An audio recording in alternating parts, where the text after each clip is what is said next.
Theory. 3.3 The State. 3.3.1 Defining the State. The state is among the most foundational and enduring concepts in political theory. While families, tribes, and empires preceded it historically, the modern state has become the dominant political unit worldwide. Max Weber's famous definition, a human community, that successfully claims the monopoly of the legitimate use of physical force within a given territory, remains central to political science. Weber's emphasis on legitimacy, territory, and coercive capacity highlights three indispensable elements. 1. Sartant territory, a clearly defined geographical space demarcated by borders. Without such territorial boundaries, sovereignty and authority cannot be coherently exercised. 2. Sovereignty, the supreme authority within that territory, free from external interference. 3. Legitimacy, the recognition by citizens and often the international community that state authority is rightful, ensuring stability beyond mere coercion. This tripartite understanding distinguishes the state from other political entities, such as clans, empires, or federations. A clan may govern kinship ties, and an empire may dominate multiple territories. But the modern state uniquely combines territoriality, sovereignty, and legitimacy into one institutionalized form. 3.3.2 Functions of the state. States exist not only as abstract entities, but also as providers of essential functions that enable political order and social stability. Lawmaking and enforcement. Through legislatures, courts, and police, states codify norms and enforce compliance. Protection and security.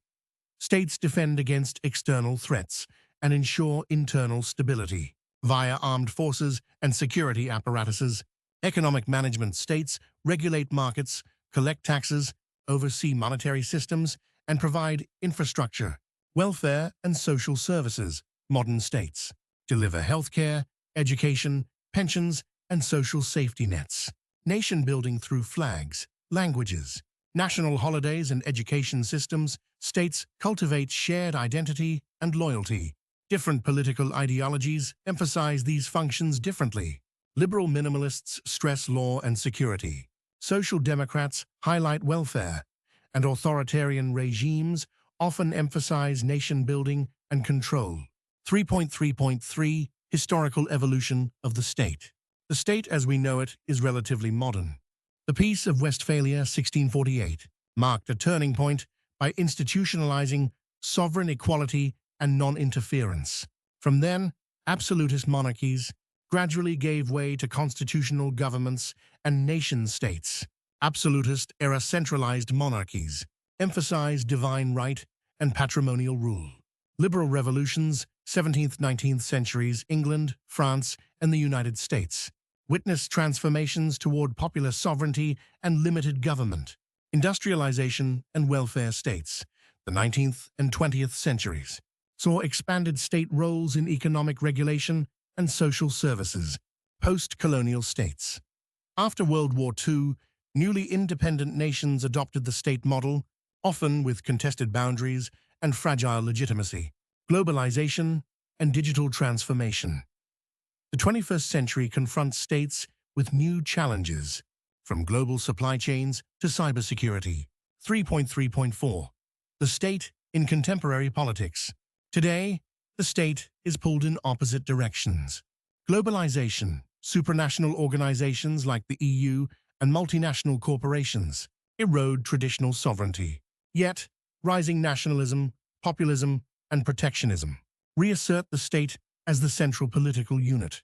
The paradox of the state's decline and persistence underscores its continuing relevance in political analysis. 3.4 Sovereignty. 3.4.1 Conceptual foundations. Sovereignty, derived from the Latin superanus. Supreme refers to the absolute authority of a state over its territory and people. Jean Bodin, 1530-1596, first systematically articulated it, describing sovereignty as the absolute and perpetual power of a commonwealth. Sovereignty is indivisible, final, and unlimited in principle. Later theorists nuanced this idea. Thomas Hobbes tied sovereignty to the Leviathan, a singular, undivided authority necessary to avoid the chaos of the state of nature. John Locke, by contrast, emphasized the sovereignty of the people, with government legitimate only through consent. Rousseau developed this into the concept of the general will, stressing collective popular sovereignty. 3.4.2 Types of sovereignty. Political science distinguishes several forms of sovereignty. Internal sovereignty, authority to legislate and enforce within the state. For example, a government's ability to tax or police. External sovereignty, recognition of independence, and non-interference by other states.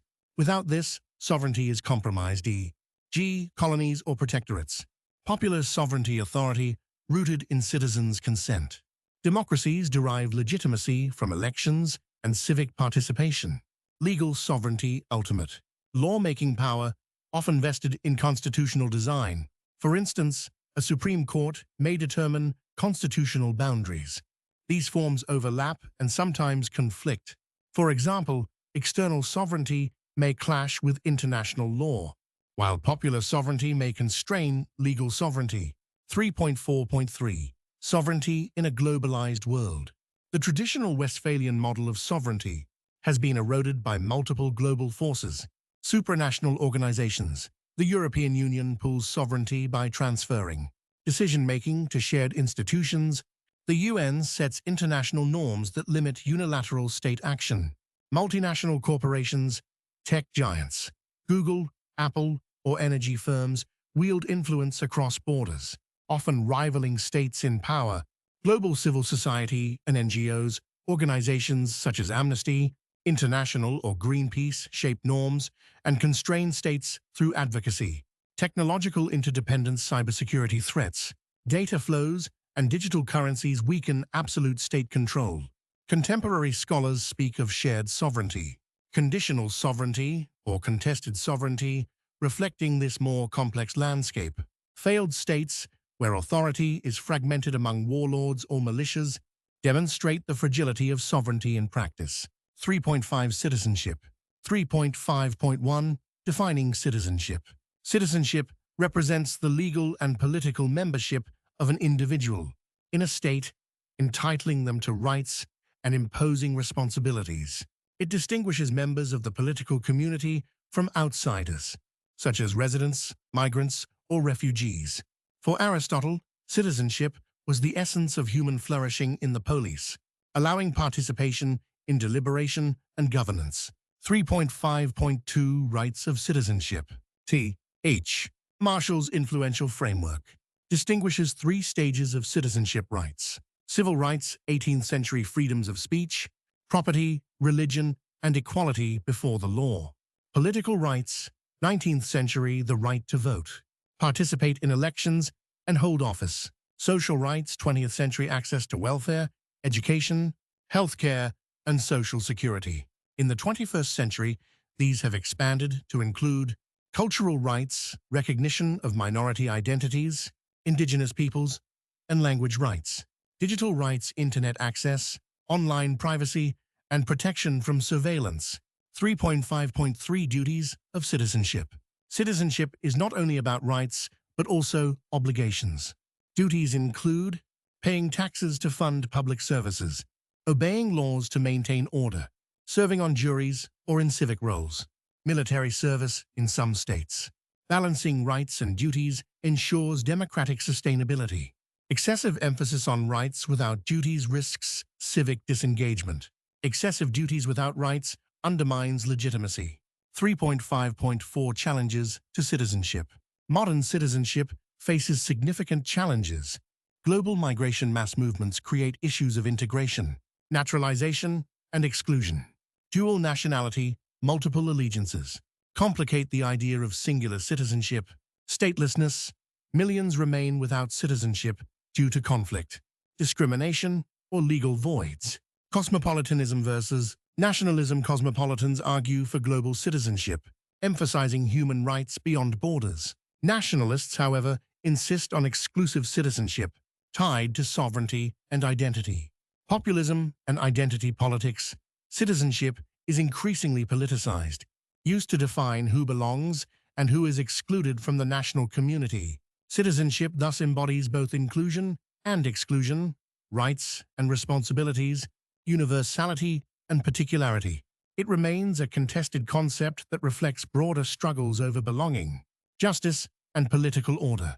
Conclusion: the state, sovereignty, and citizenship constitute the institutional, normative, and personal dimensions of political life. The state provides the structural framework, sovereignty defines its ultimate authority, and citizenship embeds individuals into this framework through rights and duties. Together, they form the backbone of political theory and practice. Yet, all three concepts are under strain in the 21st century. States face pressure from globalization and digital interdependence. Sovereignty is increasingly pooled or contested, and citizenship is redefined by migration, cosmopolitan ideals, and nationalist backlash. These evolving tensions ensure that political theory remains an indispensable tool for analyzing and guiding political life